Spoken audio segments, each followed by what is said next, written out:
I'm John. I'm Rob. And this is the Mint One podcast, where we talk all things NFTs and the rise of blockchain gaming. So Rob, for the second week in a row, we have another very special guest. Yes, we do. Grant Haseley, Executive Director of Undead Blocks.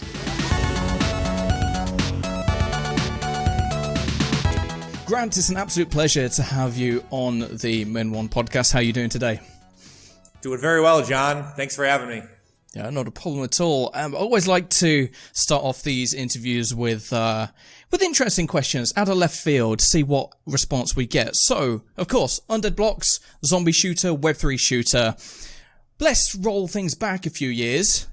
COD Zombies or Left 4 Dead? What's your favourite? COD Zombies. When you play Undead no Blocks, hesitation. You're going to see a lot of COD Zombies in Undead Blocks. You know, Undead Blocks is a mixture of actually more like Call of Duty Zombies crossed with Mario Kart, where you're going to be able to hit that, the question mark box in Mario Kart. You're hitting the blood box or the Z box. It's actually the earnings mechanism is the Z box in Undead Blocks. And so those are two of my favorite games. We mixed them together, jazzed them up. You're going to see Easter eggs on our maps, ways to power up your weapons, de facto pack-a-punch without, just straight using their exact technique. But yeah, COD Zombies really was one of my favorite games of all time. We were talking backstage, and I'm not a professional gamer, but I have been gaming my entire life, and I used to just put hours in Verrucht, Keen under Toten, Nacht der Untoten, like the OG maps. That when you play Undead Blocks, you're feeling OG COD Zombies. It's actually a really hard feel to replicate, and the early feedback that we've been getting from our community is that we've nailed it. So super excited to launch this thing. Well, hey, I know some members of the NFT Insider team on my side have been able to play it. I know, Rob, you got to play Undead Blocks some time ago as well. So, yeah, I think we've had a great experience with it so far. But let's just kind of take things on the macro level for a second. Grant, let's tell us a bit about yourself, your background, and how you got to where you are today creating Undead Blocks. It's a great question. I would say of anyone that you're going to interview on your pod, I'm probably the least traditional person that's entered Web3 gaming. Myself, I'm coming from the world of high finance. I was at Goldman Sachs for 6 years. I was working in securities lending. I was playing a different type of video game where we watch numbers go up and down and we make money for clients. I eventually pivoted. I was a FP&A director at M&T Bank, which is a large bank in the United States, managing their profitability, indirect allocations, and one day, just sitting in the corner office, I was like, fuck this, man. Like, I feel like my youth is being drained out of me. I'm 29 years old, and I used to play a lot of video games growing up. From my perspective, I was just sick and tired of, making rich people richer. I wanted to, help the world, and I saw what was happening with traditional Web 2 gaming through the pandemic. It was exploding. I think that was a way for a lot of young people to reconnect and communicate. But I also saw the rise of other Web 3 games like Axie, like Thetan Arena. And I figured, given my financial background, I could assemble a team where we could knock out that sustainability complex that you're seeing in a lot of other Web 3 games that just pump, dump, and fail. And so from our perspective, economy has been number one. And you obviously have to build a fun game. And that's why we went out and we bought a game studio that knew nothing about crypto, nothing about NFTs. And we just let them do their best work, and we'll take care of the rest. So I decided in a similar vein that I loved gaming and I wanted to be involved in gaming. And I don't think since I've been involved in gaming, I've ever played fewer games than I do now. Has that happened to you? It has. I mean, I don't even get time sometimes to play the most recent Undead Blocks beta. I think it's just from our perspective, my job has really pivoted from, okay, make this game as fun as we can to managing more of the business side of things. I'm chief executive officer, executive director, whatever the hell you want to call me. But really what I am is lead biz dev, right? It's just establishing those relationships, whether it's from a media perspective, other games perspective, you're looking for map developers, weapon developers. That's really become my job. But one thing that it allows me to be dangerous is I have played video games. You're looking at a lot of executives at Riot, Treyarch, Epic. They don't have a clue. They might have a Harvard MBA or they might have went to Wharton, but they didn't grow up playing video games. And I think they're a little bit far from it. I think from them, they're looking at how do we generate revenue and how do we suck money out of the player base. And I think from our game and just in traditional Web3, what we're trying to do is empower people to own their assets. If you're going to charge them for something, at least let them own it, buy, sell, or trade it. And I think that's really where we can win. I think CSGO does this the best with their, skins marketplace. That's really the vibe that we're looking to reconnect with. But you're exactly right, Rob. I don't play many games. When I do, I play games like NFL Blitz, NHL 93. I'm more of an old school gamer. That's what I grew up with, and that's what I really enjoy. Okay, I guess it makes sense now. Now I know that you've got a background at Goldman Sachs and the sort of the finance background. It makes sense that there is a real focus on earning with Undead Blocks. All right, I think your daily earning goes live in 11 days, That is 28th correct. of February. Okay, so how important is the earning factor to the Undead Blocks game model? Is it crucial to it? I would say it's not crucial, and the reason why is we're not hyperinflating the supply of the NFTs. Let me give you an example. When you're playing Axie Infinity, they were minting thousands of pixies. They were minting these pixies. They were selling them in ETH. They weren't selling them in SLP. They were selling them in ETH, taking the ETH, keeping it, and then rewarding you with SLP. Their SLP goes to zero. From our perspective, we're capping the amount of asset earning NFTs at 6,000 ever. So I can keep 6,000 people happy, whether it's, $2, $3, $5 a day. We're not guaranteeing anyone's going to become a millionaire off this game. But it's important for us to offer it because I think it provides us a unique perspective into how we can generate a revenue sharing, a model or an economy where we have a lot of people playing for free, playing for fun, upselling them on cosmetics like weapon skins, like character skins, participating in tournaments. Eventually, if legalities subside, maybe, gambling on some matches. I think there's a lot that we can do within Web3. And let's be honest, most of us got into Web3 or crypto because we wanted to earn, whether it's, finding a token and watching it go up or getting in an NFT collection early. I think that's the stage of Web3 gaming right now. I think there's this narrative from influencers where they come out and say, it's all about the gameplay. It's all about, if you're taking away the reason that people came into crypto in the first place, you're going to lose the base that's here. We need to do a better job of mass adoption. But let's be honest, Fortnite, Call of Duty, they're not going to tokenize right now. They're not going to NFTs. They're making more money hand over foot than they could ever dream of right now. And so from our perspective, I don't think earning is the sole reason people are going to play Undead Blocks. I think people are going to play Undead Blocks because of that Mario Kart cross with Call of Duty Zombies effect, where we can say we are our own game. I think a lot of Web3 games are just a shadow of a Web2 game, and they use that model to essentially, they're like Costco brand Web2 games, and I don't see Undead Blocks as a Costco COD Zombies because we've added in that blood box mechanic. But I think we have a lot of work to do. But I don't want to just make this game for 6,000 people. If 6,000 people are playing the game is dead. That's why we're moving all in on mobile. You'll see Apex Mobile. I guess Apex is probably my best example. They're shutting off their mobile, and Call of Duty Mobile dominates the mobile sphere. The biggest competitor for us is Dead Trigger, which is a zombie shooter, but we're actually utilizing cloud gaming via Meta One Network to give you the same experience on PC and Mac on your phone. You're just going to be able to play whether you're on the subway, at home, lounging on the couch, and I think that's where we're going to make our bread and butter. I think our PC game and Mac game is fun. I think our I think it's AA quality. I really do. I think our mobile game will feel like a AAA mobile game. Most mobile games are built in Unity anyway. That's the engine that we've built on. And I really think it's going to blow minds when this mobile game comes out. If you guys aren't familiar, you can check out our Twitter. We have posted footage. You're literally playing the same game on PC and Mac from your phone, just using the cloud. It's really cool tech. Yeah. So I watched a video of you playing it. And it was around 60 FPS on mobile. Mobile gaming, we talked about this in a recent interview, actually, about it's just underappreciated by people who are PC gamers, console gamers. We all kind of look down on mobile gaming a little bit, but it's the biggest market by far. And a lot of shooters have done really well, that was a difficult thing to break because people couldn't quite get the controls right. But I think they finessed that. So I saw the announcement about Undead Blocks going mobile. Is that going to be your primary platform now, do you think? Yes, 100%. And so if we can get to 200,000 monthly actives on mobile, we can pay 6,000 weapon NFT holders their share of our revenue split. We have to generate revenue, and we want to use that to pay players. They're acting as de facto shareholders in our company without having any voting rights. But that's the play to earn aspect of what we want to do. Right. I want to offer it. I want to make a statement to Epic hey, you're running Cash Cup for people that are playing Fortnite, but that's for the pros. This game is for the average Joe. This game is for your casual gamer that wants to sit, hang around with your friends, maybe make a couple bucks, earn some money for pizza that night. We want this to be the social game. It's not going to be as competitive as people I think there is also a narrative in Web3 games that all have to be super competitive in esports, and that doesn't necessarily have to be the case.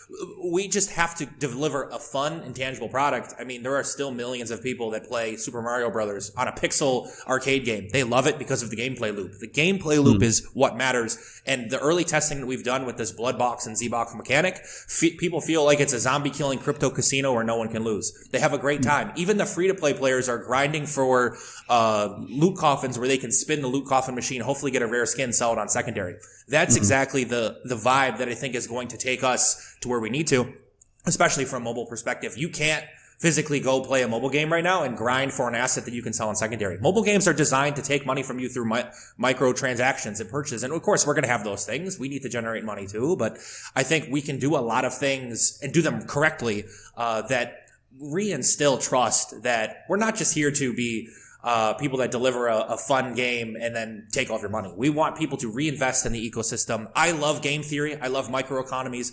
It's what I've done my entire life. Working in finance is playing games for very wealthy people, and now I want to allow people that are just, the average Joe or Jill, whoever, to just come in and have fun and really min-max it. Like, have fun. Try to break the system. Like, we are so early in Web3, guys. I don't think anyone has the perfect solution. So let's throw all the spaghetti at wall and see what sticks. Yeah, amen to that for sure. Speaking of PC gamers and of the mass adoption topic, there has been some kickback from the more hardcore gaming audience about blockchain and NFTs and Web3 and all of this wonderful world that we exist in. Is it important for us to start attracting that player base? And if so, how do we attract them and get over this kind of muddy mire of, hearsay and speculation that we have at the moment? This is a wonderful topic, and I'm so glad you asked me this question. I think it's going to be probably the most difficult challenge in, Web3, from NFT collections to, different other assets that you could potentially buy, whether it's artwork or, music. You have to, going into a Discord or a subreddit and telling people about NFT gaming is like going to war right now. It's disgustingly bad. On TikTok, we'll post a TikTok of our gameplay. We'll get hundreds of comments. Web3 games just mine your PC. They just take your computing power and like things that make absolutely no sense to anyone who has ever interacted with blockchain. And it is a monumental task, and I believe I'm the one for that task. The reason why we chose COD Zombies is this is a genre we can attack. You're looking at games like Fortnite, like Call of Duty. They are more popular than ever. Like, those games, those other either battle royales or 6v6s are going to really struggle because the quality just isn't there. These are billion-dollar studios. But let's be honest, fellas. Call of Duty is really taking away from their zombies and focusing on Warzone. Right? And there's not another zombie game that's coming out that people are super excited to play. But there are millions of zombie fans. I mean, look at The Last of Us on HBO Max. It's the most popular show. World War Z, Train to Busan, The Walking Dead, still on its last legs after 14 years. OG COD Zombies did 15 years and 32 maps for the first storyline. So that's the kind of staying power we have here. I believe targeting a specific sub-niche of these Web2 gamers and saying, hey, you loved OG COD Zombies, come play this game. There's not many games out there, besides maybe Madden, where people are very dissatisfied with the current product. But we go into these zombie subreddits, these Discords, we go on these different websites where people are creating their own maps, and they're saying, damn, I miss the old days. That's what they miss, and they come into our game and they say, this feels unique, this feels authentic enough, but most importantly, it feels like something I've played before. And that's where we have to start. But I do believe a lot of these games are going to struggle just because they don't have the budget. I think Illuvium is a wonderful game, but they're going up against Pokemon Stadium, Pokemon Go, and I think that's where you're going to have your head on. You're looking at Blankos that feels a lot like Fall Guys. MetaOps feels a lot like Call of Duty. Like, we have to break out of the shadow of these Web2 games. I know they give us inspiration, but really that is going to be the key, is when someone finds a game that hasn't been created in Web2, they're going to play it just because, and it has to be free to play. Enough of this. We're going to give you a free trial. We're going to make you have an NFT to hold it. Like cut the BS. These games have to be free. The freemium model has to be the way in Web3. You don't go drive a car off the lot without test driving it. Like, you have to give people a reason to come in, take time out of their day, out of their lifestyle to play these games. And I truly believe that. Interesting. You said something, I saw an excerpt from an interview and I wondered how in context it was, because it didn't seem overly in context. You said that people play Web3 games they don't play Web3 games for fun. They would play Web2 games for fun. Is that accurate as to what you were saying? And do you mean that's the current situation, or that's just the state of play going forward? There'll be, blockchain games for earning, and then there'll be non-blockchain games for fun. I believe that's the current situation. I think a lot of Web3 games are currently decentralized yield farmers, and they're not very fun.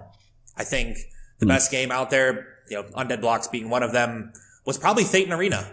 And people loved playing Thetan. And when they stopped earning, everyone got a bad taste in their mouth. So by setting expectations low with our earning, which is what we're doing with our community, saying, look, you're not becoming a millionaire overnight. You can make a couple bucks a day and you can come hang out with your friends. We're setting those expectations. And I think that's important. Like a lot of these games that try to say, come and play this game to earn, they're done. They're done. Like people that are going to just want to come in and earn. Not everybody wants to earn. A lot of people look at gaming as an escape and a release from life. And a lot of people also use gaming to hang out with their friends. Like who wants to squat up in Warzone, boys? Like, I mean, that's exactly the mantra. And so that's why we are going multiplayer. That's why we're going mobile, where mobile can play with PC, where everyone doesn't matter. Like my ethos is platform agnostic, chain agnostic, skill agnostic. What do I mean by that? Platform agnostic, PC, Mac, mobile browser. Skill agnostic. Doesn't matter if you're the best player in the world or someone who just can barely shoot a weapon. You're going to have an opportunity to play in this game and have fun. And then chain agnostic. Doesn't matter if you know anything about crypto or not. I want you to play the game. And that's really, these games have to get funner. They will, as more money is being poured into the ecosystem. I mean, there are billions of dollars. I see deal flow every single day of new games that are coming out. And one of them is going to explode. Surely I hope that's Undead Blocks. If it's not Undead Blocks, if it's Blankos, if it's Illuvium, if it's any of these other games, Star Atlas, people are going to start Googling, hey, this is a really fun Web3 game. What other fun Web3 games are there? That's how the Xbox Ultimate, Game Pass does so well, is one game's on the Game Pass. And then all of a sudden you get the Game Pass and there's so many different other games you can play.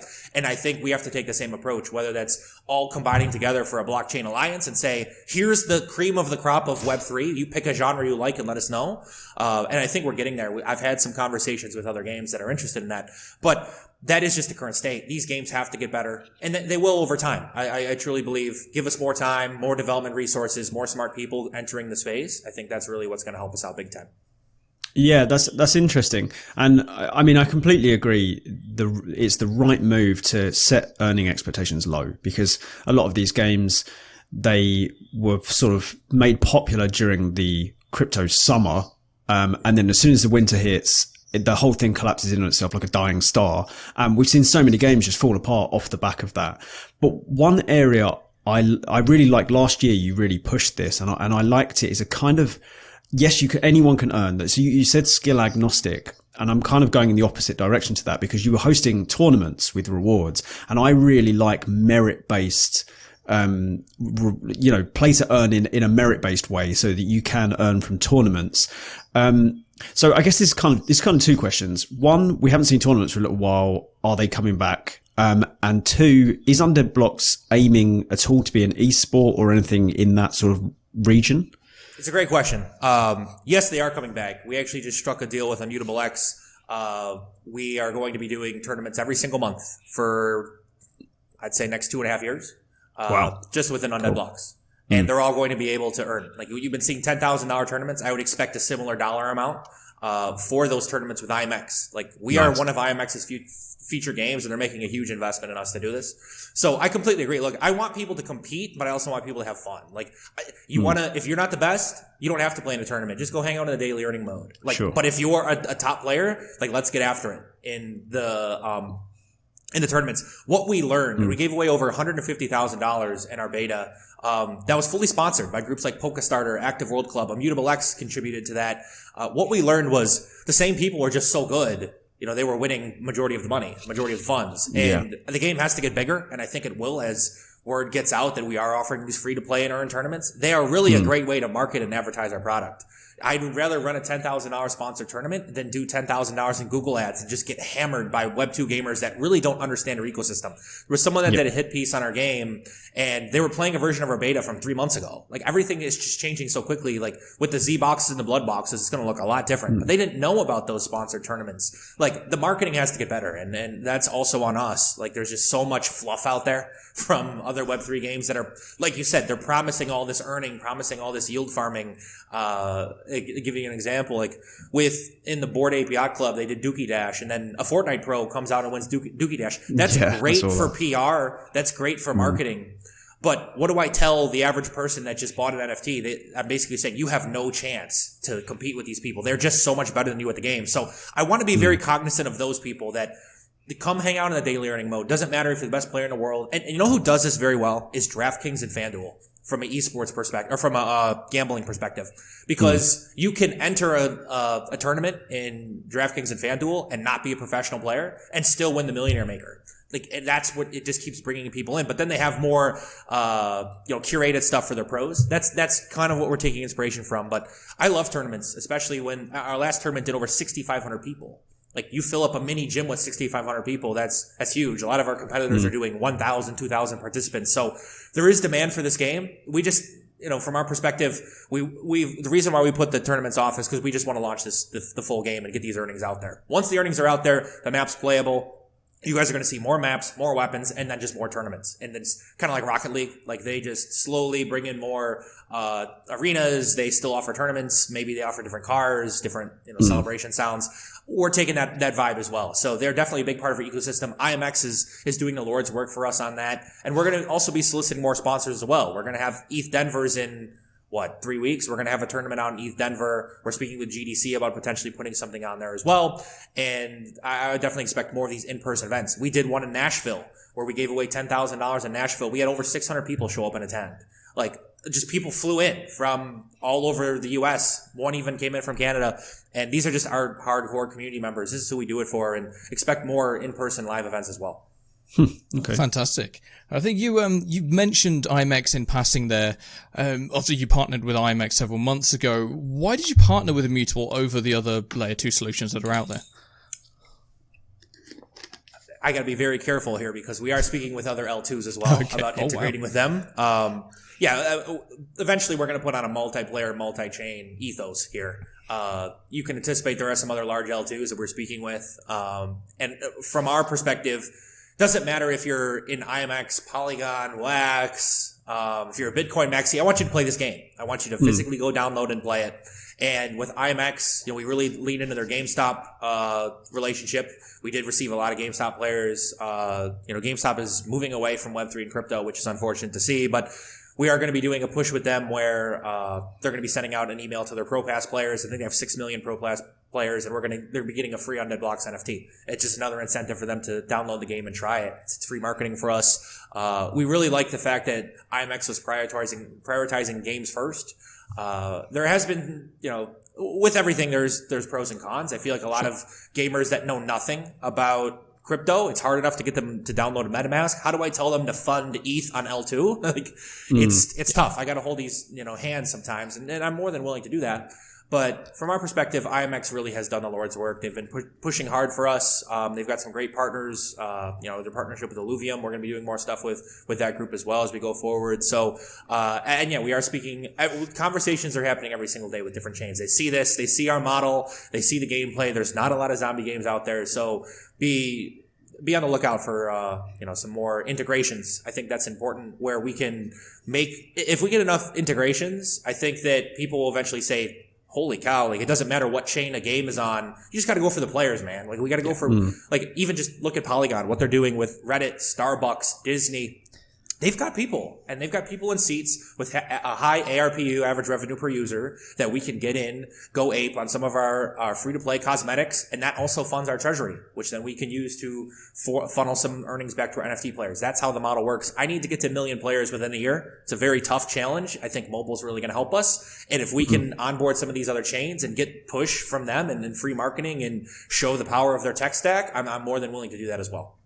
No, fantastic. Speaking of, this target of reaching 1 million players a year and working with GameStop and, of course, what Reddit and Starbucks have done in the NFT space over the past 6 to 12 months, do you think 2023 will be the year where we see a mass onboarding of, the public into the Web3 and the NFT space? Or do you think we're a bit far away from that yet? I surely hope so.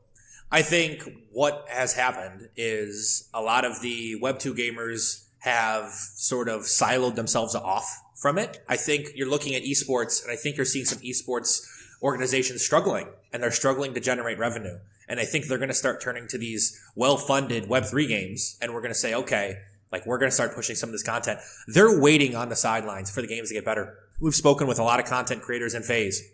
Just one group, for example, Luminosity. We speak to these guys and they say, yeah, we want to push this. Just tell us when the full game's live.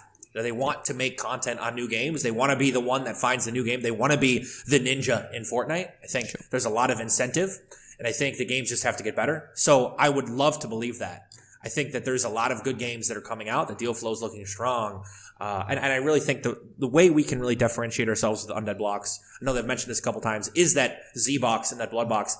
Mario Kart and Nintendo has been recasting and respinning the same game for 20 years because Mario Kart is just so fun. You don't get professional players, professional race car drivers playing Mario Kart. You get the casual social people because they love hitting the box and throwing a banana peel at someone because they laugh.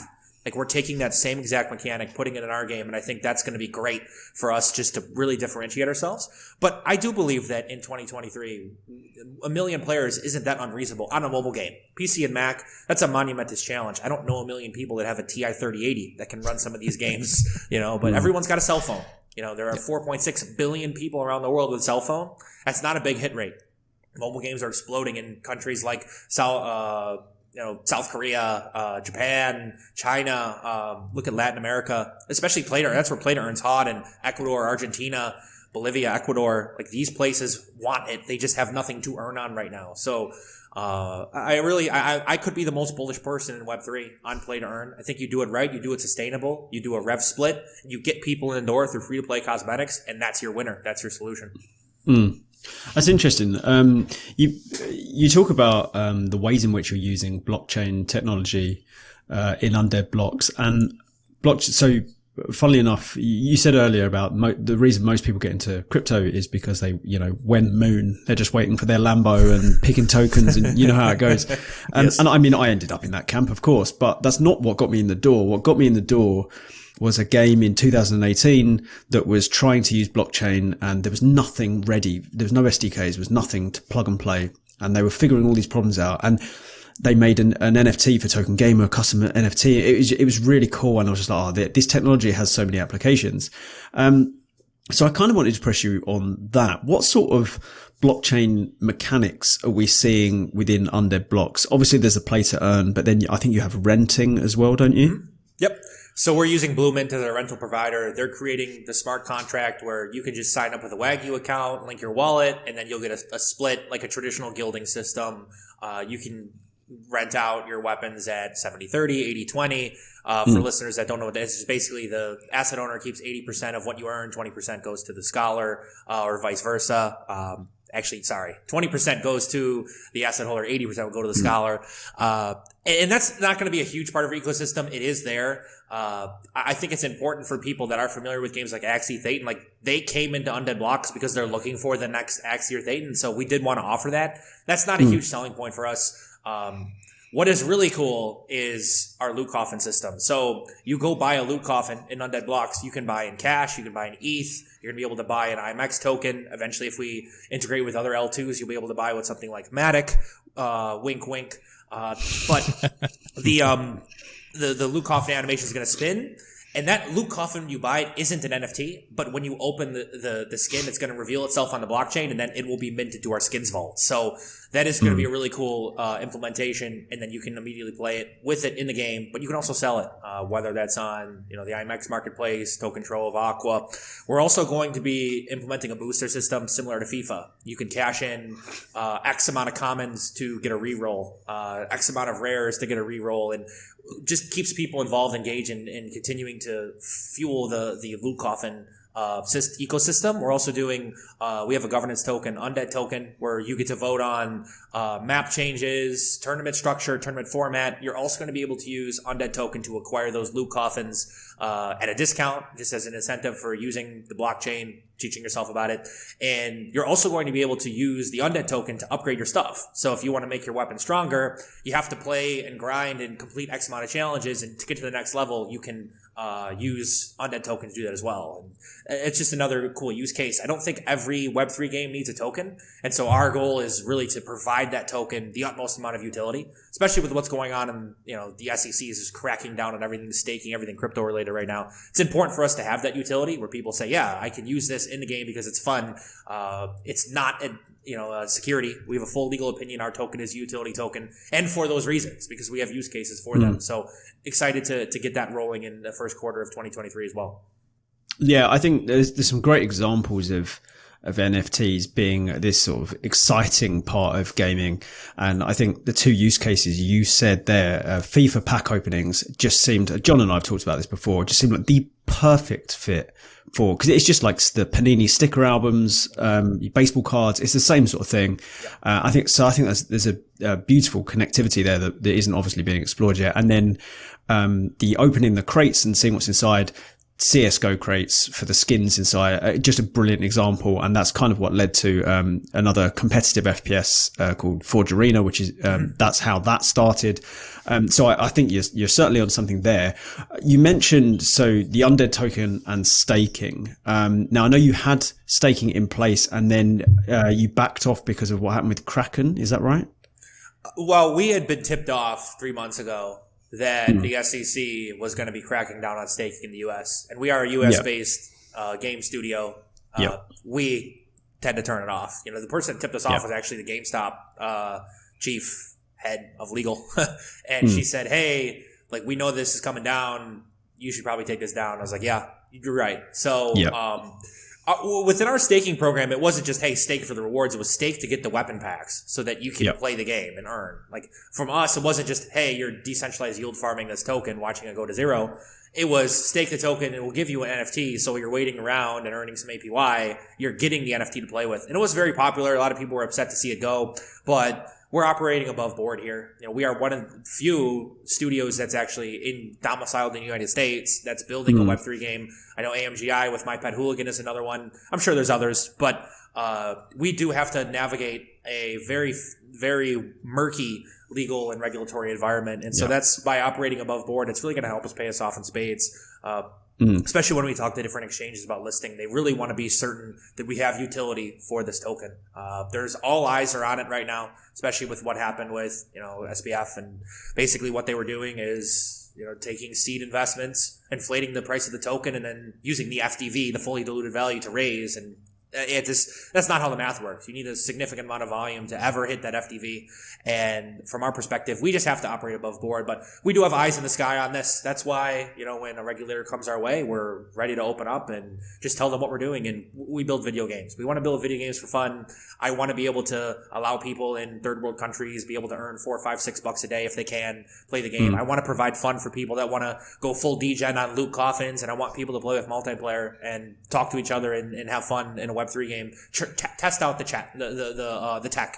Really, we want our program to feel like Coinbase Learn and Earn, where Coinbase Learn and Earn, you earn $2 or $3 and they teach you about a new blockchain. And I think if you can earn $2 or $3 a day playing Undead Blocks, and we teach you about blockchain gaming, and it gets you in and it gets you fun and excited, I've done my job, and that would be considered a success for us.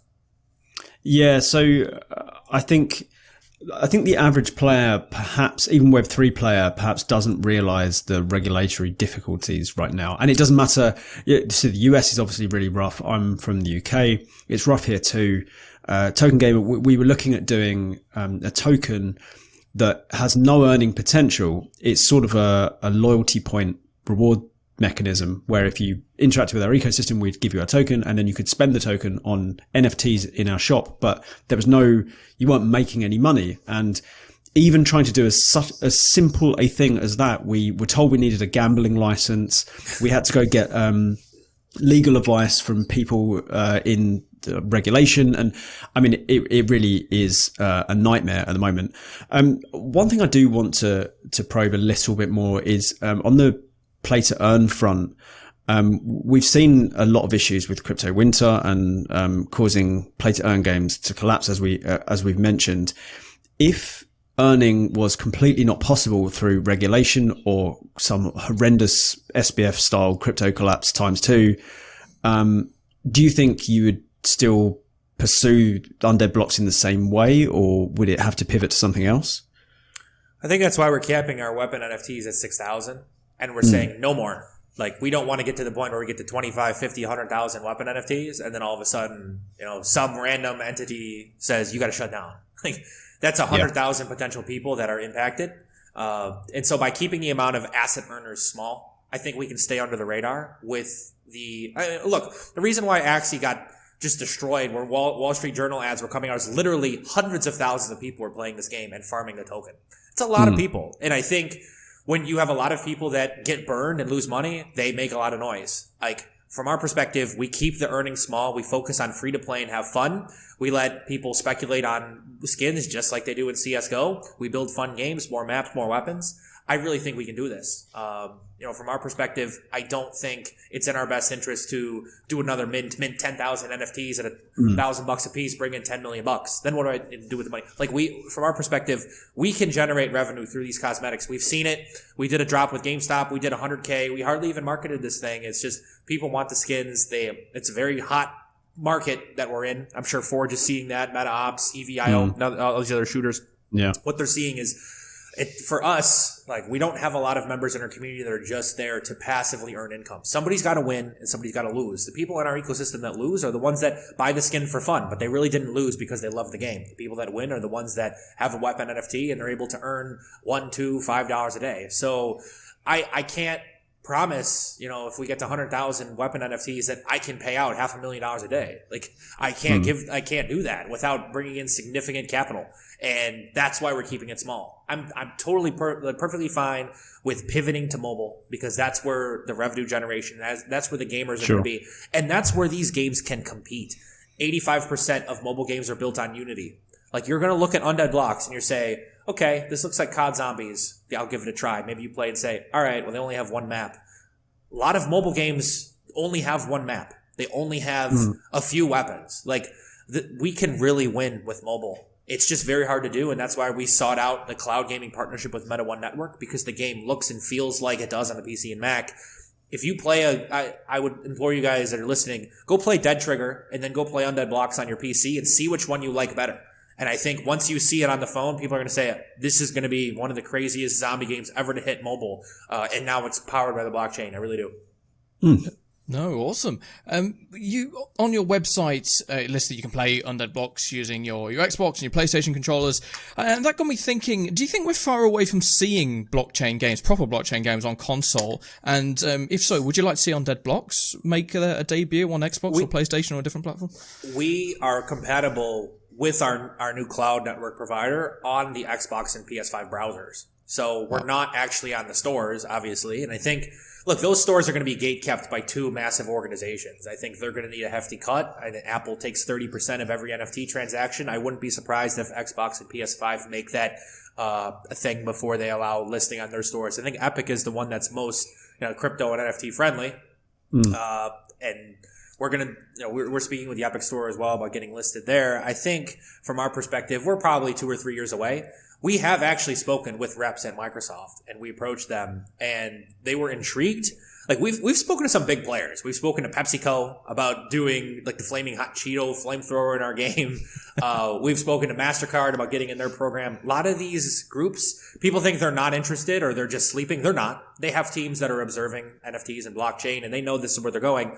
I think they're going to hold out until one game takes a significant amount of rev share. It gets a lot of noise, gets a lot of mainstream press, mainstream media. It could be Dead Drop, with Dr. Disrespect. That is another game that we're watching closely to see how that progresses. That could be the game that makes NFTs go global.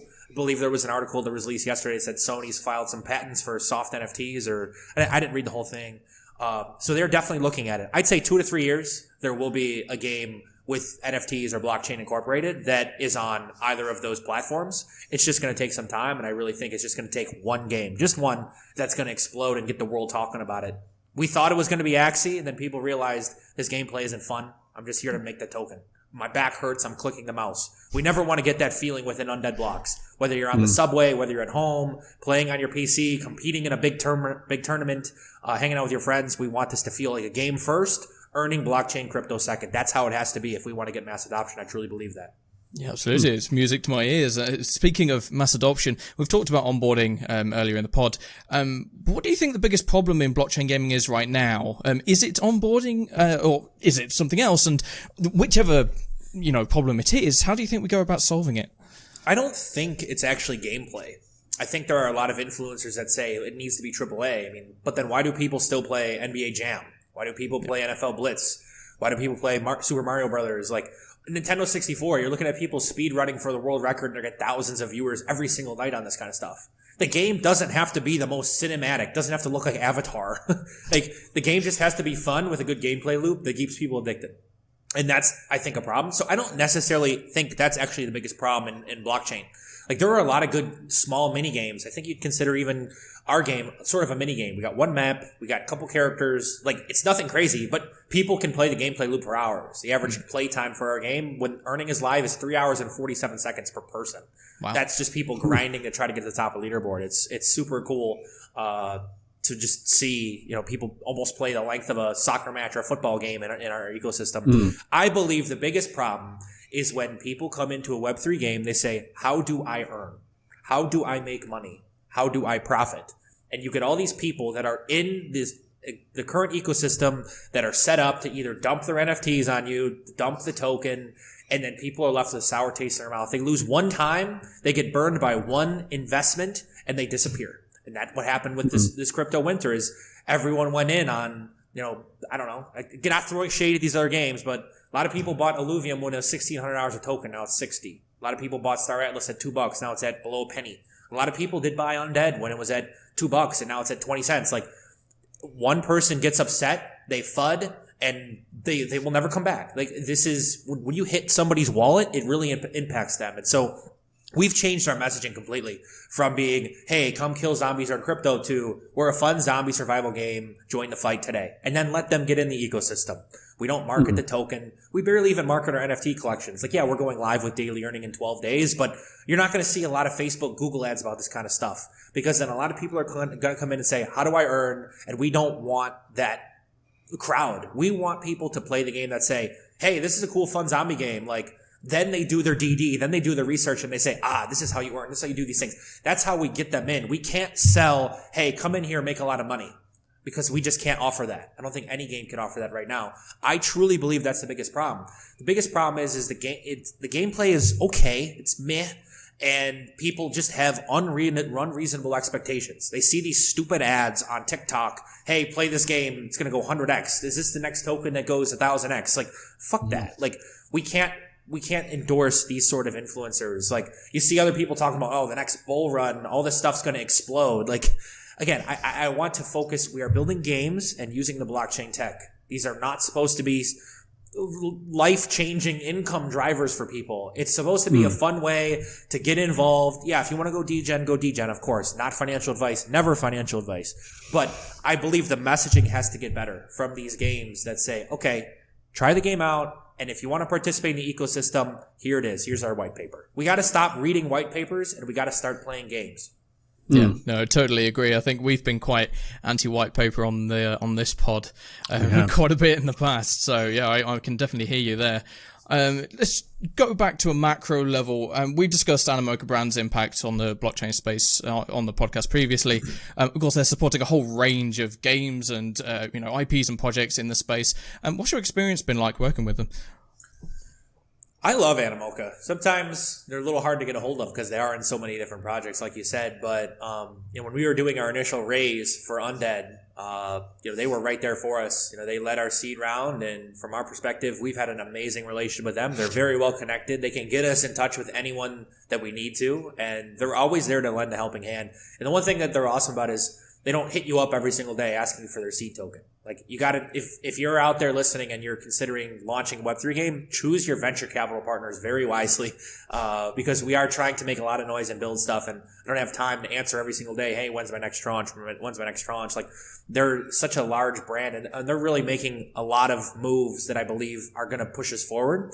And we've had a great working relationship with them. I think our other partners, Genblock, Double Peak Capital, are the same. Like, these people get it. They want us to push the game forward.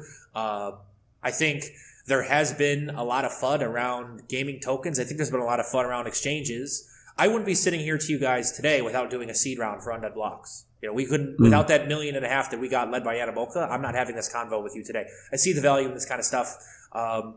I think that's why it's important when doing a seed round to also give equity in the studio. So even if the token isn't performing great, you still feel like you're an owner in the org instead of just getting token. I think it's got excellent liquidity for VCs, but I can't be hypocritical and say, nah, tokens are the worst. Like without that money, I can't build this game to build more games to start this empire. From our perspective, I've really enjoyed working with all of our VC partners, but definitely have to choose them wisely. There are some bad actors. Animoca has just been flawless with their approach. Like we went out to an Animoca party last April. I flew out to New York and hung out with Phil Rosen, a Business Insider reporter that they brought there, and was just able to connect with their games. I think from our perspective, they're probably the industry leader in this space. I know Delphi's another big one. Paradigm Capital's another big one. It's probably the big three, in my opinion. And I just A16Z, sorry, that was probably big four. There's your Mount Rushmore. And yeah, it's just been great working with them, and definitely excited to see how we can push things forward together. Yeah, they are the names that I am regularly talking about when I'm writing articles on blockchain gaming. They're ever present at the moment. So I want to ask a question. This is probably the most softball question I'll ever ask. So enjoy this. But let's say you get, within reason, you get solid funding, a good player base, you get everything you're looking for. Where do you want to take Undead Blocks? What's the ultimate goal? If everything continues to go right, where do you want to end up? Well, keep in mind, we're also already building our sequel. We'll call it Block Ops for now. I'm not going to give away the title, but just throwing poking a bear. And that's going to be our 6v6, where right now, if you play Undead Blocks, if you buy an Undead Blocks NFT, you're getting specific weapons and weaponry in the game. Eventually, we want to tokenize every single aspect of an FPS game. That's grenades, that's grenade launchers, scopes, and have this stuff wear down over time. Like you can get fully, just call it brand new, like CSGO skin. And let's say you pull like a knife and it's just perfect. There's no wear and tear. And we want to use that model for our next game. I think that's where we can make serious noise is you go to the Wagyu client, you want to play Undead Blocks, great. You want to play Block Ops, great. And then just put more games in the Wagyu client, kind of have our own game pass. Like we have 50 full-time devs at Wagyu. They're working extremely hard on Undead. They're also, working on blockchain things. Like when we do new minting and this, loot coffin animation, having an off-chain asset turn into an on-chain asset. A lot of testing, a lot of work that's being done there. But I think we're going to bring in a zombies crowd, and then we're going to unleash the 6v6. And I also think that we can make Undead Blocks bigger than just 4 people in a map. I'd like to get to 16, 32, 64, 128 people in one map. Like it's going to take a lot of resources to get there. But imagine 128 people on a map, do a $10,000 tournament, the best 128 players in the world come in, and then if you die, if the zombies get you, you're done. And that's just it. Just like how many people would watch that on Twitch or Kick or, YouTube Live? Like that is the kind of vibe that I want to bring in. More maps, more weapons for Undead Blocks, more lore, more storyline. I think that these Web3 games try to create this lore and these storylines. I don't know if it's just because they want to try to pump stuff, but you can't just create this stuff immediately and have people believe it. Like the reason why Marvel does so well is because those comics have been around for literally decades. Like people get attached to those characters. You can't just create that attachment out of scratch. So I want to build in a full storyline with lore, with characters. I don't want to do that right now. It seems kind of, shallow. But really just focusing on 6v6 Undead Blocks. And then we've also had discussions about doing a Western game, like a Red Dead Redemption sort of vibe where we could go own your land, own your stable of horses, buy, sell, and trade. Like we have a lot of good ideas. We need more time. That's probably within the next decade of what we want to do, but make more games, put them all in the Wagyu client. We want to be a Gala Games competitor where we're putting a lot of this stuff in the client, and we're making a lot of good relationships with other Web3 and Web2 developers where they could skin up a lot of stuff for this. We have the engine. We just need more maps and more environments. I think that's where we can take this game and have everything funded through, the Undead token, soon to be Wagyu token. That's why we're rebranding the token from Undead to Wagyu. We want to basically go with the Gala Games approach. I think that's the best approach because if you're not into Undead Blocks, you might well be into Block Ops or Red whatever we want to call it, Red Blocks Redemption. That would be our third game. But our developers, listen, they're based in Vietnam, are formerly of NCC Gaming. They're good at FPS. That's what they do. Like, I'm not going to have them hit an MMORPG. Like, that's not what they do. That's not what they're skilled at. I want to keep our skilled developers doing what they do best and doing what they love. I'll give you another example. My UI UX guy works in Indonesia. He's making $3 an hour before we met him. Now we pay him $10 an hour, and he's got 30 acres of land. He's got a cow now that he can milk. We tried to send him an Undead Blocks hoodie. We had to pay off the postman in his village in Indonesia $200 US just to deliver his hoodie. He started crying when he got it. But this game and other Web3 games can provide so much opportunity for a lot of people that have been shunned by Web2 game developers. You don't have to work at Epic or Riot or Treyarch to be considered a AAA game developer or are very good at your job. The more Web3 games, the more people are employed. It just gives another opportunity for us to expand. Like, we were using Keveru games a lot in Ukraine, and we've since, offloaded a lot of those assets. Very expensive, but we were going through that through the Ukraine war, and these are actual people. They don't care about blockchain. They're trying to pay their bills. So we need these games to be successful so we can keep, giving people, substance in life. And I want to build an actual business where you're generating revenue, using it to pay players. Enough of this, just launch a seed token, watch it go to zero, rinse and repeat. Like, we're here to stay. And that's where I think we can take Wagyu. More games, more fun, more maps, and most importantly, more people, feeling connected, feeling involved, and bringing people into Web3. It needs to get better, and I want to be a champion for that. Wow, I think there's no better place to start wrapping it up than there. I think that was a fantastic overview of Wagyu and your mission, and Grant, it's been fantastic to speak with you. Is there anything else you'd like to say, or where should the listeners go and check out? Yeah, if you want to give Undead Blocks a play, it's free to play. You go to undeadblocks.com, just click download beta. Like John and Rob said, the earnings section goes live on the 28th. You don't even have to have an NFT to start earning. You can grind for the free-to-play currency, and then you can use that to acquire loot coffins and get some skins. Give it a download. Give it a try. Give us feedback. Let us know what you think. Hit us up on Twitter, Undead Blocks, myself, Grant_Wagyu. Even send me an email, grant@wagyu.io. I love getting feedback. I'll leave you guys with one more story. There was a mom who actually somehow found my address and wrote me a handwritten card, put in a picture of her son who has autism, and he's just been obsessed with Undead Blocks since day one. And she said, "Thank you so much. Like, this game's going to change my son's life. Like, now he has purpose. He has passion. He can't wait to be an Undead Blocks arms dealer." And that's who we do it for. Like, that is the people that we want to help motivate in the world. But yeah, if you want to give our game a play, just head over to undeadblocks.com. It's free. Just create a Wagyu account, sign up with your email, and give us feedback. Let us know what you like. Let us know what you don't like. It's very early days, but we're very excited to bring this game to you guys and just bring more joy to the world. Awesome. Well, thank you very much for your time, Grant, and looking forward to seeing how Undead Blocks progresses from here. Thanks, guys. Okay, what episode was that? 58. 7, 8? 58. Yeah, and we'll good get there episode one it day. was. Yeah, we'll there's too many now. No, it was easy when it was under 20. No, but going to your point, it was a fantastic episode. Really great privilege to chat to Grant and just get his insight on blockchain gaming, Web3, onboarding, the state of NFTs and play to earn right now. Was really, really insightful chat. And we might just be taking him up on an offer to have him back in 3 months, 6 months, 12 months. Let's see where Undead Blocks goes from here, and we'll particularly if Undead Blocks goes viral, or Grant, hopefully not, but if Grant's involved in some sort of scandal, you can also come back for that. Either path, either Undead Blocks is extremely successful or Grant's in some sort of scandal. Grant, you're welcome back in either case, because that's excellent for views and discussion. But I think it's far more likely to be the former. Yeah, absolutely. I think we've either way we'll have another cracking episode of the Moat One podcast in future as well. Such a brilliant guest. So yeah, if you're listening to this, Grant, thank you very much for having us. Rob, it's time for the outro once again. Where can we find you? Okay, you can find me at tokengamer.io for daily blockchain gaming news. Token Gamer app, which is currently Wax only, but we'll soon have Polygon. That has our daily blockchain gaming news, as well as Wax account analytics. You can see your NFTs, their value, so on, so forth, drops, everything. Waxaccount.com is where you can look at in-depth analytics for your Wax account. And then you can find us at Token Gamer News on Twitter. Token Gamer on YouTube. Just type Token Gamer and see where you end up. John? Fantastic. For daily news on NFTs, Web3 and blockchain gaming, head to nftinsider.io or at nftinsider_io on Twitter and Instagram.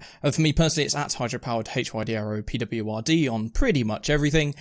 Twitter is the best platform for myself. And just to reference something I said in the last outro when I said I'd just bought a cool cat and hey, it's near 3 ETH. I've never seen a graph for any NFT project go up and down at such a ridiculous rate as the current Cool Cats graph.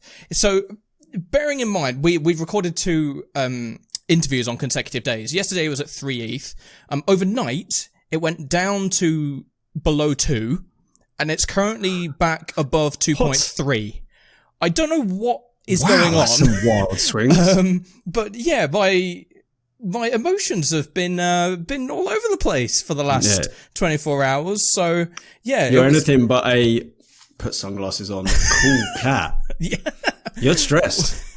Well, I'm very happy to have my cool cat, of course, and hey, I'm also wearing my cool cat sweater again. You are. So. You're shilling hard. Well, let's not talk about the plushie I've got behind me and the other 5-6 they're shirts. blurry though. I can't quite make those out. I often look at your background just to see what I can see. I can sometimes. I think there's a clown. A clown. There's a blurry clown. There is a clown. It also kind of looks like. I know it's not this, but it looks like a sort of decomposed Heisenberg on a pillow. What? What are you? A decomposed. So to your left shoulder, right? You see, there's it looks like Heisenberg's hat. Yes, I know. But it looks like Heisenberg decomposing because it clearly is some sort of skeleton. No, it's not. I mean, it's so blurry. Oh, it's coming into focus. No, it's gone. Okay, it's just maybe if I dip out of frame, it'll. Yeah, there we go. Yeah, get out of the way. I mean, that's. Still looks like a. Is it? Is it a Bored Ape? No, it's a Moogle from. Oh, you mean that one? The cushion. Yeah. Oh yeah, that is a Bored Ape plushy pillow. Yeah. Right. It looks like Heisenberg, but decomposing. Well, hey, that's I've never heard any Bored Ape described as a decomposing Heisenberg, so I guess that's where we can wrap up. It's a new collection. Yeah, absolutely. I guess that's where we can wrap up this episode of the Mint One podcast. Once again, thank you very much to Grant Haseley from Undead Blocks for being on this episode. It's been fantastic. If you're watching on YouTube, like, subscribe would be fantastic. Hit the bell icon to be notified as soon as the next episode goes live, and leave a comment on who you'd next like to see us speak to, talk about, all that good stuff. If you're on Spotify or Apple Podcasts, a 5-star podcast review would be fantastic, and share it around, man. Follow us on Mint One Pod, retweet that tweet as soon as it goes live, and let's get this interview out there to the masses. It was a really, really good one. So thank you very much for tuning in, everybody, and we hope you'll tune in again next time.